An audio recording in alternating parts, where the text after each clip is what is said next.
Hi అండి. మీలో ఎంతమందికి పచ్చి మామిడికాయ అంటే ఇష్టం? అసలు ఈ క్వశ్చన్ అడగడమే వేస్ట్ కదండి. మామిడికాయ అంటే నచ్చిన వాళ్ళు ఎవరుంటారు చెప్పండి? కొనుక్కునే కాయ ఎప్పుడు ఇంత టేస్ట్ ఉండదు కదండి. అదే చెట్టు నుండి డైరెక్ట్గా కోసిన కాయ అయితే, అదేనండి దొంగలించిన కాయ అయితే చాలా టేస్ట్ ఉంటుంది కదా. కోసిన వెంటనే కడిగి ముక్కలు కోసి ఉప్పు కారం చల్లుకొని తింటే అబ్బబ్బా, ఆ టేస్టే సూపర్ కదండి. ఈ కాయ కూడా అలా చెట్టు నుంచి కోసిందేనండి.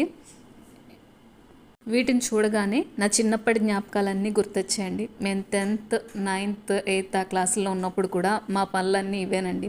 మా క్లాస్ బాయ్స్ వెళ్ళి చెట్టు నుంచి కాయలు తీసుకొస్తే మేమైతే ఇంటి దగ్గర నుంచి ఉప్పు కారం తెచ్చేవాళ్ళం. క్లాస్ రూమ్లో కూర్చొని చేసే పనులన్నీ ఇవేనండి. కూర్చొని క్లాస్లో తినేవాళ్ళం. ఆ వాసన చూసి మా ప్రిన్సిపల్ సార్ పక్కనే రూము, వాసన చూడగానే వచ్చి మా దగ్గర అన్నీ చెక్ చేసి తీసుకెళ్ళిపోయారు. ఆయన తీసుకెళ్ళడం మానలేదు, మేము తినడం మానలేదు. ఈ 3 years ఇలానే కంటిన్యూ చేసాం. మీలో ప్రతి ఒక్కరికి కూడా ఇలాంటి మెమరీస్ ఉంటాయి కదండి. ఉంటే కనుక ఖచ్చితంగా కామెంట్ చేయండి. Okay bye. Okay bye.